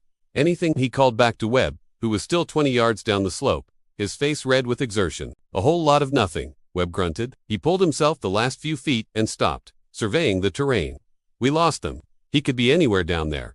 "He's not anywhere," a man named Fletcher said from the left. A thin curl of smoke, almost invisible against the gray rock, rose from the valley floor a mile away. It wasn't a signal fire. It was the last breath of a dying campfire. A slow, triumphant grin spread across Harrison's face. He had been right. Campbell had run straight to the outlaws. And now they were cornered. "Well, look at that," he said, his voice a low, satisfied drawl. The rabbit went straight to the warren. They rode down the slope, no longer bothering with caution. The anger and frustration of the climb had been replaced by the heady rush of the kiln. They found the camp easily. It was a mess. A canvas tent lay on the ground, its ropes slashed. A blackened coffee pot was kicked over next to the smoldering fire. The ground was churned up with the tracks of at least half a dozen horses, all heading west, away from the camp, a wide, panicked trail of departure. "Look at this," Webb said, dismounting and kicking at a discarded saddle blanket. "They left in a hurry. He must have stumbled in here and told them we were coming. He told them an army was coming," Fletcher added, a sneer in his voice. He nudged a spilled bag of flour with his boot. "Look at the waste. They didn't even pack their supplies." Harrison walked through the wreckage, his eyes taking it all in. The scene confirmed everything he wanted to believe. He had scared them. 1 drifter and a half-dozen petty thieves, running for their lives from his authority. The humiliation at the gap was a distant memory, erased by this clear evidence of their fear. "They're making for the Cimarron," he said, looking at the trail that led west into a maze of canyons and badlands. "Think they can lose us in the rocks." 7 men, maybe 8, Fletcher calculated. "They're not staying together," Harrison said, his mind already working, the thrill of the chase sharpening his thoughts. "A group that size, scared, they'll split up. Try to make it harder on us." He looked at his men. 4 of them, plus himself. 5 guns. Pierce and Ames were out. Dalton and Riley were still making noise in the gap, a useless diversion now. "We can't let them get a lead. We ride hard, we can catch them by sundown," Webb said, his hand resting on the butt of his pistol. "We can do better than that," Harrison said. The plan came to him, clean and perfect. He was a commander again. "Fletcher, you and Morgan, you take the main trail. Ride hard. I don't want you to catch them. I want you to push them. Keep them running. Don't let them stop for water. Don't let them rest." "The rest of us," Harrison said, looking at Webb and the last man, a quiet fellow named Clark. "We're taking the high line." He pointed to a game trail that led up the north side of the valley, paralleling the main track but on higher ground. "We'll move faster up here. Get ahead of them. They'll be watching their back trail, watching for Fletcher. They won't be looking for us to come down on them from the side." He smiled, a cold, predatory thing. "We'll be waiting for them at Red Creek Crossing. They'll ride right into our arms." It was a good plan. A classic pincer movement, executed against a panicked, inferior force. It was the kind of plan a man like Arthur Finch would appreciate. Webb looked a little uncertain. "Splitting up, that leaves us just 3 guns on the high line." "3 is all we'll need to shoot fish in a barrel," Harrison said, his confidence absolute. "Now, let's ride. I want this done before the buzzards get to work." He swung into his saddle and spurred his horse, not waiting for a reply. Webb and Clark exchanged a look, then mounted and followed. A moment later, Fletcher and Morgan galloped past them, kicking up dust as they took to the wide, messy trail of the fugitives. Red Creek was a lie. It was a shallow, rust-colored ribbon of water moving slow over a bed of flat, gray stones, wide enough to water a dozen horses at once. On the far side, a thick stand of cottonwoods offered deep, cool shade. On the near side, a high, rocky bluff dropped sharply to the creek bed, littered with boulders and scrub. A perfect place to get killed. Rip reined in his horse in the shadow of the bluff. Jesse pulled up beside him, his eyes scanning the terrain, reading it like a map. He'll come down that game trail, Rip said, nodding toward a narrow, switchbacking track that cut across the face of the bluff. That's the only way down. That one T break a horse's leg and the other two, Jesse asked. They'll come straight through, Rip said. They're the beaters. Flushing the birds. Jesse looked at his men. They were tired, their faces grim, but the fear was gone, replaced by a cold, coiled anger. You hear that? We're birds. Ben, the big man, spat a stream of tobacco juice into the shallow water. I ain't no bird. We should be up on that bluff waiting for them, and let them see our horses silhouetted against the sky. Jesse said, his voice cutting. We do this Campbell's way. Smart. He turned to Rip, the unspoken command clear. This was Rip's play. Rip dismounted. Kid, you and Sam take the horses. A quarter-mile back, deep in that draw. Keep them quiet. If we need them, we'll need them fast. The kid nodded, his young face serious, and gathered the reins. Ben, Rip said, turning to the big man. You and Carter, across the creek, get deep in those cottonwoods. I want you 50 yards apart. Don't show yourselves, don't make a sound. When Harrison's men are in the creek bed, they're yours. You wait for Jesse's shot, not before. Ben looked from Rip to Jesse. He didn't like taking orders from a stranger, but he saw the cold logic in the plan. He grunted an acknowledgement and led his man across the creek, the horses' hooves splashing quietly in the water before they disappeared into the trees. That left Rip, Jesse, and 2 other men, a quiet man named Elias and a wiry fellow called Pike U.S. Jesse asked where the welcome wagon. Rip said. He pointed to a jumble of big flat-topped boulders at the base of the bluff, right where the game trail ended. We get behind those rocks. When Harrison and his men come down, they'll ride right into our laps. They moved into position, the 4 of them melting into the shadows of the rocks. The stone was still warm from the afternoon sun. Rip laid his rifle on the flat top of a boulder, the barrel cool and steady. He had a clear field of fire covering the last 50 yards of the trail. They settled in to wait. The sun dipped lower, painting the tops of the western ridges in a fiery orange. The light in the creek bed grew soft and gray. A hawk circled high overhead, a black speck against a pale blue sky. You're mighty calm for a man about to fight 5 guns with 4, Pike whispered from the next rock over. It's not 5 guns, Rip said, his eyes on the trail. It's 1 man with 4 followers. You take out the 1 man, the followers lose their way. An hour passed. The silence was broken only by the gentle murmur of the creek and the buzz of insects in the cooling air. Then they heard it, the sound of shod hooves on the trail to the east.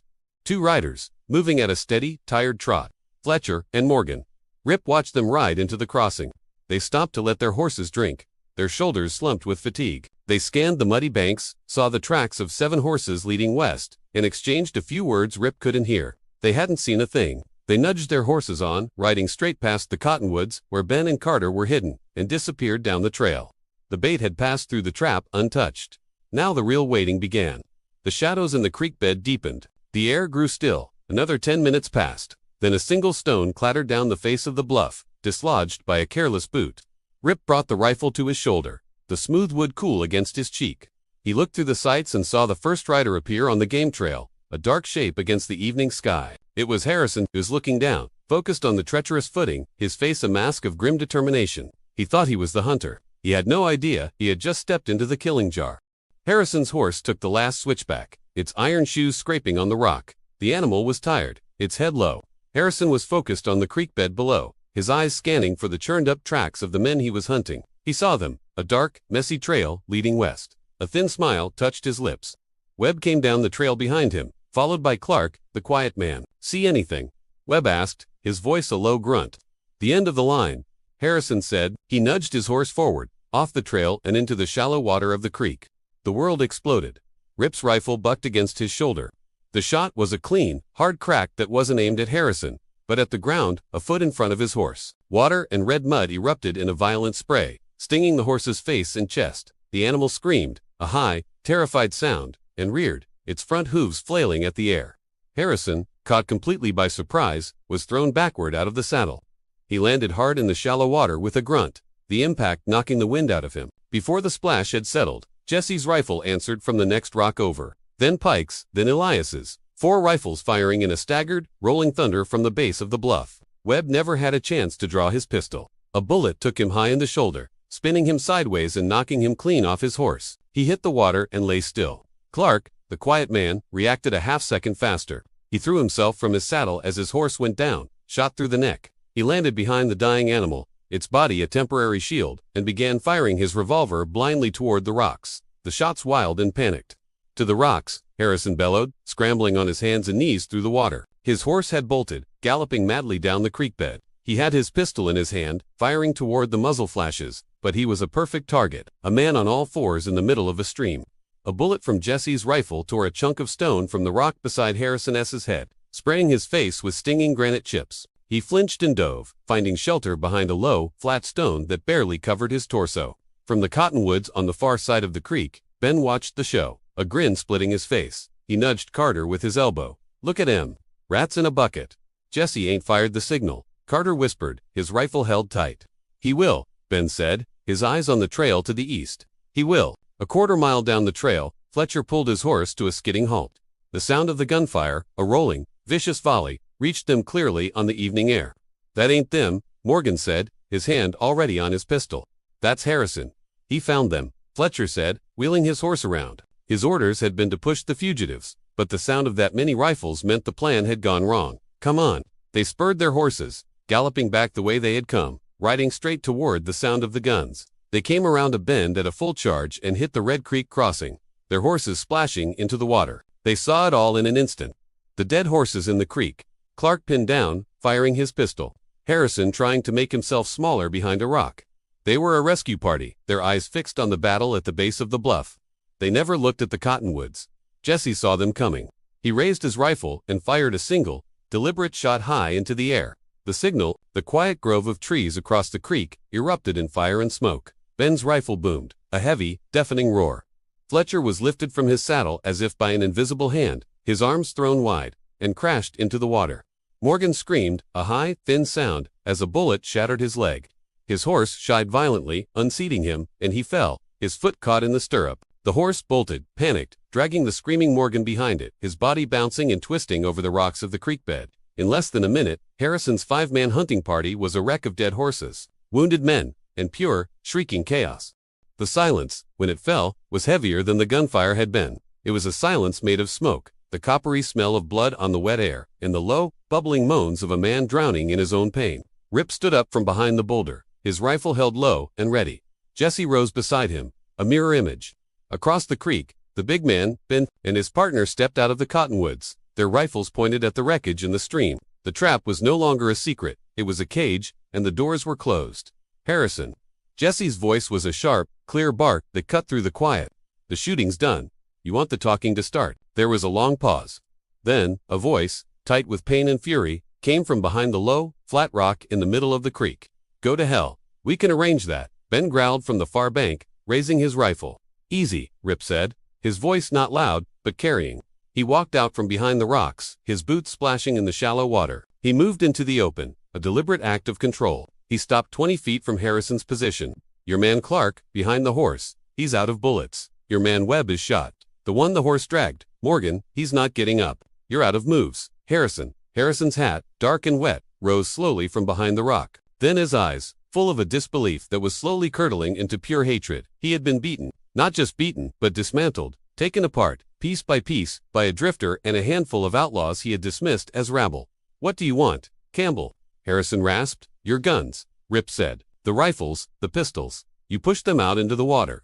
Then you stand up, slow and easy, and then you shoot us." Harrison sneered. "If we wanted you dead, you'd be dead," Jesse said, walking up to stand beside Rip. "You'd be floating face down with Fletcher over there. This isn't a killing, this is a negotiation." Harrison looked from Jesse to Rip. He saw two men in complete control, their faces calm, their rifles steady. He looked across the creek at Ben, who looked like he was hoping for an excuse to start shooting again. He had no choice. "Clark," Harrison yelled, "throw it out." A revolver slid out from behind the dead horse, landing in the water with a soft splash. "Now you," Rip said. Harrison's pistol followed. He pushed his rifle out next, the fine weapon scraping on the rock before sliding into the creek. He stood up, his hands raised to his shoulders. He was covered in mud and rage. Clark stood up a moment later, his face pale, his hands empty. "Now what?" Harrison said, his jaw tight. "Now you go home," Rip said. Jesse's men moved. Pike and Elias waded into the creek and collected the weapons, their movements efficient. Ben and Carter came across from the cottonwoods, their rifles still trained on Harrison and Clark. "And you leave the horses, except the one that's still standing." Harrison's eyes narrowed. "On foot, it's 15 miles back to town. It's a nice night for a walk," Rip said. "You'll have a lot to think about." They worked in a grim silence, the victors watching the vanquished. Harrison and Clark managed to get the groaning Webb to his feet, draping his arms over their shoulders. They half carried, half dragged him out of the creek and onto the muddy bank. Rip walked over to Harrison. He wasn't looking at him. He was looking past him, down the dark trail that led back to Providence. "You give Finch a message for me," Rip said, his voice just for Harrison. Harrison said nothing, just glared at him, his breath coming in ragged bursts. "You tell him the partnership is over," Rip said. "Tell him the terms have changed, and tell him I'm coming for his book." He stepped back. He didn't need to say anything else. The message was clear. The balance of power in the territory had just shifted, right here, in this muddy, bloody creek bed. Jesse watched Harrison and his two men begin their slow, humiliating retreat, a shuffling, stumbling trio of defeated authority. "You think Finch will listen?" "He'll listen," Rip said, watching them go. "But he won't learn." He turned, the collected rifles now in Pike's arms, and looked at Jesse. "Not until we burn his whole damn house down." The creek ran red for 100 yards before the current thinned the blood to a dirty brown whisper. Pike and Elias laid the collected rifles and pistols on a saddle blanket, the metal dark and wet. They moved with a quiet, grim efficiency, the adrenaline of the fight giving way to the cold business of its aftermath. Jesse stood over the body of Fletcher, looking down at the dead man's face. There was no satisfaction in his expression, just a kind of weary finality. "I knew him," Jesse said, his voice low. "Drank with him once in Sterling. He talked about a daughter back east." He looked up at Rip, who was reloading his revolver, ejecting the spent shells and replacing them with fresh cartridges from his belt. "You get used to it." "No," Rip said, snapping the loading gate shut. "You just get better at not thinking about it." Ben splashed across the creek, his face a thundercloud. He nudged Fletcher's body with his boot. One less mouth for Finch to feed. He looked at Rip, his eyes full of a grudging, resentful respect. "That was a fancy piece of shooting. For a man who talks more than he fights, the talking part is what keeps you from ending up like him," Rip said, nodding toward the body. Ben didn't have an answer for that. He turned his anger on the practical matters. "What now?" "We take their horses and ride for the border. We've got enough guns here to start a small war." "The war is back in Providence," Jesse said. He walked away from the body, his mind already moving past the violence. He stopped in front of Rip. "That message you sent with Harrison, I'm coming for his book. You meant that?" "Finch has the ledger," Rip said. "As long as he has it, you're his pawns. He can declare you outlaws anytime it suits him, and the law will back his play. He'll walk away clean." "So we go after the book," Jesse said, the plan solidifying in his mind. "Ride into town," Ben scoffed. "Finch will have that place locked down tighter than a drum. He'll have men on every roof. He'll have men on the roofs watching the West Road." Rip corrected him. "He'll be waiting for Harrison and what's left of his posse to limp home. He'll be expecting a report of a band of outlaws running for the hills." He looked from Jesse to Ben, his gaze steady. "He won't be expecting us to come walking in the front door." The audacity of it hung in the air. The other men, Pike, Elias Carter, had gathered around, listening. They were outlaws, used to hiding, too striking from the shadows. The idea of riding straight into the lioness den was a new and terrifying kind of logic. "We ride now," Rip said, pressing the advantage, "before Harrison gets back, before Finch knows his whole plan has gone to hell. Surprise is the only card we have left to play. We wait until morning, we're the ones getting hunted again." Jesse looked at the new rifles, at the fresh horses they had captured. They were stronger than they had been an hour ago, stronger, and with a purpose. "He's right," he said to his men. "We've been dancing to Finch's tune for too long. It's time he learned a new song." He turned to Rip, the alliance sealed not with a handshake, but with a shared, desperate reality. "How do we do it?" "We don't ride in as a war party," Rip said. "We ride in quiet. After dark, we don't want the town. We don't want the money, we want the ledger. We get that book, we own Arthur Finch, we own the whole game." He walked toward the captured horses, which the kid had gathered and tied to a cottonwood. He picked out a strong-looking sorrel that had belonged to Fletcher. It was better than his own tired gelding. He saddled the new horse, his movements sure and economical. The others watched him, then, following Jesse's lead, began to do the same. The moon was a sliver of bone in a black sky. It gave no light. Harrison walked with his head down, listening to the sound of Webb's breathing, a wet, ragged noise in the dark. Every third step was a grunt of pain as Webb put weight on his good leg, leaning heavily on Clark's shoulder. "Should have just left me," Webb rasped. His shoulder was a mess of torn cloth and dark, sticky blood. "And have you tell Finch, I ran out on my own man," Harrison said without looking back. His voice was a flat, dead thing. "Shut up and walk." They had been walking for hours. The 15 miles from Red Creek might as well have been 100. Thirst was a claw in Harrison's throat. Humiliation was a fire in his gut. He saw the ambush over and over in his mind. The spray of water, the horse rearing, the rolling thunder of the rifles from two directions at once. It had been perfect, a surgeon's cut. He knew, Clark said, his voice barely a whisper. He was a quiet man, and the shock of the fight had made him almost invisible. He knew we were splitting up. How could he know that? He didn't know. Harrison said. He guessed. He planned for it. He stopped and looked back at the two shuffling figures. He got in our heads. He knew we'd be arrogant. He knew we'd underestimate him. He looked up at the black, starless sky. He played us from the moment he rode into town. They started walking again. The only sound was their boots on the hard-packed earthenweb's tortured breathing. Harrison's rage had burned itself out, leaving behind a cold, hard ash of calculation. He thought of Arthur Finch, sitting in his clean white office, waiting for a report. Finch didn't tolerate failure. He cut his losses. Harrison knew, with a certainty that chilled him to the bone, that he was now considered a loss. Then he thought of Campbell's last words, the message he was supposed to deliver. Tell him the partnership is over. Tell him I'm coming for his book. The book. The ledger. The one Finch kept in his safe. The one Harrison had never been allowed to see, but the one he knew existed. The real record. The proof that tied them all together. Campbell knew about it. The drifter, the ghost, knew Finch's deepest secret, and now Harrison knew it too. Not just as a rumor, but as a fact, as a weapon. A slow, cold smile touched Harrison's lips in the dark. Finch thought he was a dog on a leash, a tool to be used and discarded. But the tool had just been given a new edge. He's not going to make it, Clark grunted, adjusting Webb's weight. He's losing too much blood. Harrison stopped again. He looked at Webb's pale, sweating face. He was a liability, a slow, moaning anchor that would drag them down. Leave him here, Harrison said, his voice devoid of all emotion. Prop him up against that rock. We'll send the doc back for him. Clark stared at him, his mouth half open. Leave him. Did I stutter? Harrison's voice was like a whip crack in the cold air. He's slowing us down. I need to get back to town. Now he didn't wait to see if Clark obeyed. He turned and started walking again, his pace faster now, more purposeful. He left the sounds of Clark's protests and Webb's weak curses behind him. They were part of the old plan, the failed plan. He was on his own now. He wasn't just a failed posse boss anymore. He was a man who knew a secret. He was a man who held a piece of the game. Campbell was coming for the book. Finch would do anything to protect it. And Harrison was standing right in the middle. He saw the faint, yellow glow of lights on the horizon. Providence. Arthur Finch poured himself 2 fingers of bourbon from a heavy crystal decanter. The whiskey was a dark, rich amber in the lamplight of his office. Outside, a cold wind had picked up, rattling the window frame, but inside, the room was a pocket of warm, civilized silence. He took a slow sip, savoring the burn. He was a man who appreciated the finer details. Good whiskey, tailored suits, and plans that unfolded with the clean, predictable precision of a pocket watch. The door opened and a man named Davies, one of the committee members who had remained in town, stepped in.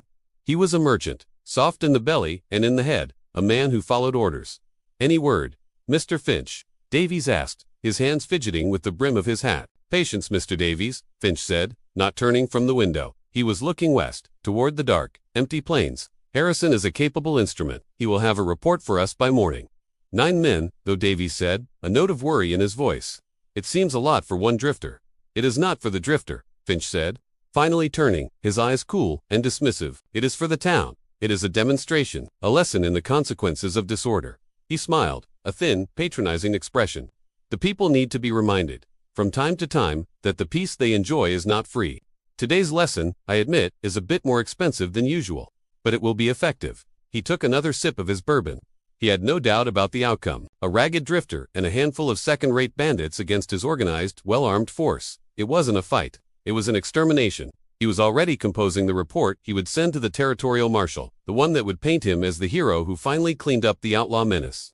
Go home, Mr. Davies, Finch said, his tone one of finality. Get some sleep. Tomorrow will be a better day for Providence. Davies nodded, relieved, and backed out of the office, closing the door softly behind him. Finch turned back to the window, alone with his whiskey and his absolute certainty. He was watching the west road, waiting for his victorious army to return. He never once thought to look east. The horses moved like ghosts through the night, their hooves muffled by the damp, sandy soil of the creek bed. Rip led them, not on the main trail, but on a winding, forgotten cattle path that approached Providence from the blind side, a direction no one ever came from. Jesse rode beside him, a dark shape in the moonless night. Behind them, the other 5 men were strung out in a single, silent line. There was no talking. The only sounds were the creak of saddle leather and the soft whisper of the wind through the sagebrush. They had ridden hard for hours, a wide, circling arc that had taken them far south before turning back toward the town. They were tired, but it was a sharp, focused exhaustion, honed by adrenaline and the clarity of their purpose. Rip held up a hand. The column stopped. Ahead, through a gap in the low hills, they could see the faint, scattered lights of the town. A handful of yellow embers in a sea of black. "We leave the horses here," Rip said, his voice a low murmur. "This close," Ben whispered from behind Jesse. "A dog will hear us for sure." "A dog will hear a horse," Rip said. "It won't hear a man walking, if he's quiet." They dismounted, the movements practiced and silent. The kid was left with the horses, hidden deep in a rocky arroyo with orders to wait until dawn. If they weren't back by then, he was to ride west and not look back. The 7 of them moved out on foot, a line of shadows melting into the larger darkness. Rip led the way, his revolver in his hand. They didn't move toward the main street, toward the light. They moved toward the dark, silent backs of the buildings, toward the alleys and the spaces in between. They stopped at the edge of town, crouched behind a long, low adobe wall that marked the back of the livery stable. The town was asleep. A single lamp burned in the window of Finch's office. He was waiting up. Rip looked at Jesse, a question in his eyes. Jesse gave a single, sharp nod. The time for running was over. The time for talking was done. They slipped over the wall, one by one, and disappeared into the sleeping, unsuspecting town. The shotgun roared, a deafening, concussive blast that sucked the air out of the room. It wasn't aimed at the armchair. Finch, a man of angles and probabilities, had fired at the doorway. The heavy buckshot tore a fist-sized hole through the landing floor, turning the top of the staircase into a cloud of splinters and plaster dust. Jesse and Elias cursed, scrambling back from the doorway as the shot pattern shredded the wall where they had been standing. They were pinned. Rip stayed low behind the thick leather of the armchair. The smell of burnt gunpowder filled the air, sharp and acrid. He could hear the tinkle of glass from the shattered side window as a gust of wind blew through the office. Finch had 1 shot left in the second barrel. One more move before he had to break the gun open to reload. "Your friends have left you, Campbell." Finch's voice was a triumphant boom from behind the desk. "It's just you and me now." Rip didn't answer. He listened. He heard the shouting from the street as Finch's 2 remaining guards, Davies and Miller, tried to figure out where the new attack was coming from.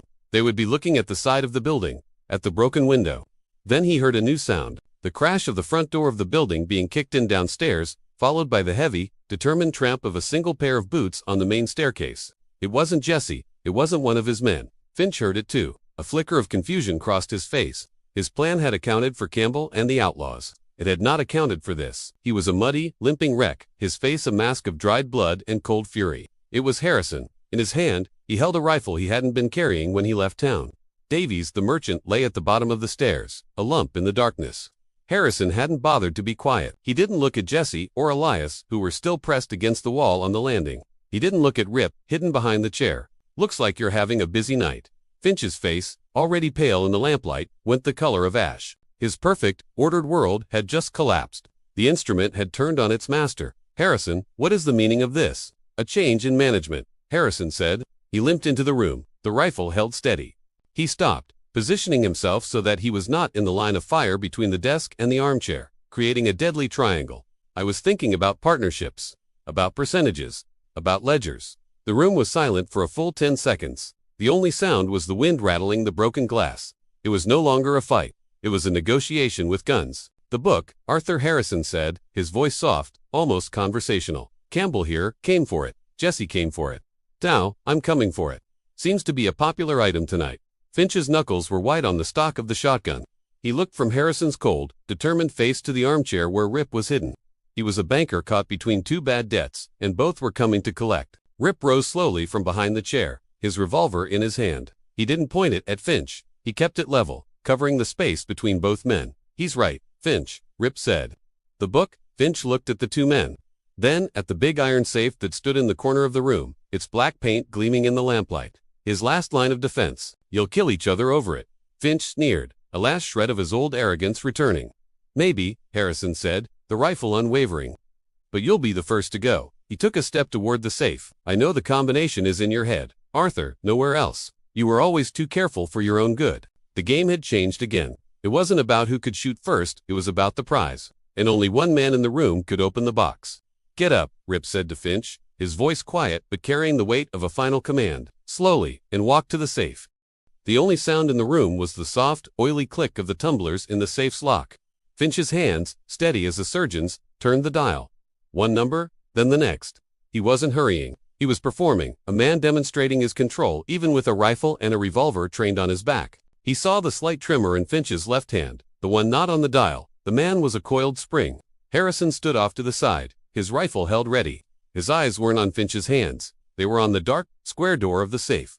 He could taste the victory, the sudden, violent shift in his own fortune. The final tumbler clicked into place. Finch pulled the heavy brass handle, and the iron door swung open with a low groan. The inside of the safe was a black, velvet-lined box, a few stacks of bundled currency, a collection of deeds, and in the center, a single, thick ledger bound in dark green leather. "There it is," Finch said, his voice a soft, satisfied murmur. "The foundation of our little community." He reached in slowly with his right hand and took hold of the book. His left hand followed, disappearing for a second into the deep shadow of the safe. He turned, the ledger in his right hand. "Here you are, Harrison, your new partnership agreement." He didn't hand it to him. He threw it, a hard, underhand toss aimed at Harrison's chest. It was a perfect piece of misdirection. Harrison's eyes followed the book. His hands came up instinctively to catch the prize he had just won. In that same motion, Finch's left hand came out of the safe. It held a small silver-plated derringer. He pivoted, not toward Harrison, but toward the true source of his ruin, toward Campbell. Rip was already moving. He had seen the slight shift in Finch's shoulders, the tell of a man about to make a final, desperate play. Harrison fumbled the ledger. It hit him in the chest and dropped to the floor as he tried to bring his rifle back around, his mind a half-second behind the play. He was too late. From the doorway, Jesse's pistol cracked. The sound was sharp. Final, a small dark hole appeared in the center of Arthur Finch's starched white shirt. His eyes went wide, not with pain, but with a profound, intellectual surprise. He had calculated every angle but this one. He stumbled backward, his hand opening, the derringer clattering on the floor. He fell against the open door of the safe, and the heavy shotgun, still cradled in his other arm, went off. The second barrel discharged into the ceiling, a deafening boom that blasted a hole the size of a dinner plate, raining plaster and dust down on his desk. Finch slid to the floor, a puppet with its strings cut, and lay still. The silence that followed was absolute, broken only by the soft whisper of plaster dust settling on the polished wood. The ledger lay on the floor, its cover open, a few pages of neat, spidery script visible in the lamplight. It was halfway between Harrison, who stood frozen with the rifle half raised, and Rip, who was pushing himself up from the floor, blood staining the side of his shirt. Harrison's smile was a cold, ugly thing in the lamplight. "Looks like the committee has a vacancy. And a new managing partner." He gestured with his rifle barrel toward the ledger on the floor. "I'll be taking that." From the doorway, Jesse's pistol came up, the muzzle rock steady. "That book is my get-out-of-jail card. Harrison Finch owed me, now you owe me." The air was thick with the smell of gunpowder and the weight of three men deciding if they were going to kill each other for a dead man's diary. The ledger lay between them, a pool of ink and paper that promised power to one and freedom to another. Rip didn't look at the book. He looked at the lamp on Finch's desk, its glass chimney throwing a clean, steady circle of yellow light. He pressed a hand to his side. His shirt was warm and sticky. "Nobody's taking it," Rip said, his voice a low rasp. Harrison's smile tightened. "You're wounded, Campbell. You're out of this. Take your win and walk away." "I'm not walking away from this," Rip said. He took a step, not toward the book, but toward the desk. Both guns swung to cover him. Harrison's rifle and Jesse's pistol, two different kinds of death, both aimed at his chest. "Don't be a fool," Jesse warned, his voice tight. Rip didn't stop. He reached the desk and picked up the lamp. The metal base was warm in his hand. "This book," he said, looking from Harrison's greedy eyes to Jesse's wary ones. "It's a chain. Finch used it to own this town. Now you want to fight over who gets to hold the links." He walked to the center of the room and stood over the ledger. He popped the hinged top of the lamp's chimney, exposing the flickering flame. "What the hell are you doing?" Harrison growled. Rip tilted the lamp. A thin stream of clear, pungent oil spilled out, splashing across the open pages of the ledger. The neat columns of Finch's handwriting, his life's work of greed and control, dissolved into dark, oily smears. "No?" Harrison took a step forward, his face a mask of disbelief. Rip dropped the lamp.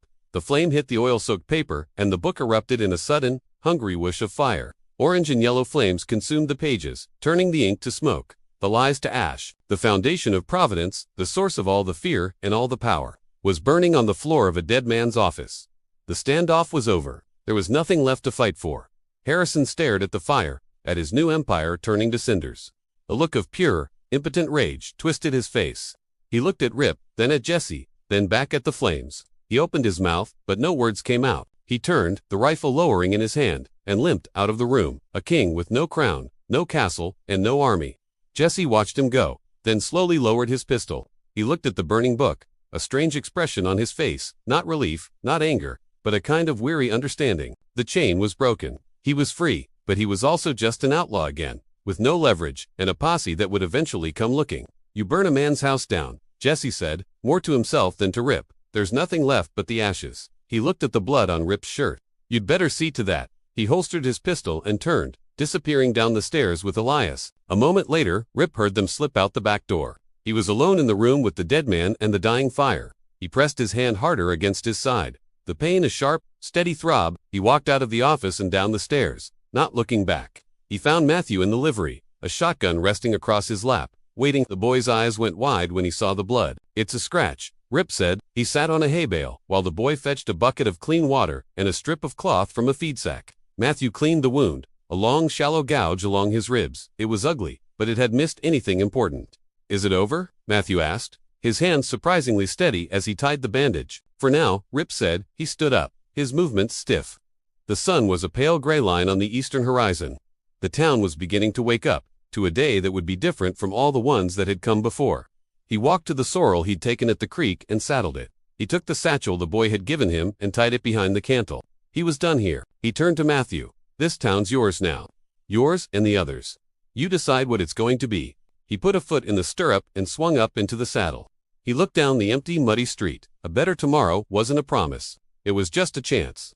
He nudged the sorrel with his heels and rode out of the livery, not looking back. He rode west, a solitary, wounded figure heading into the rising sun, leaving the ashes of Providence behind him.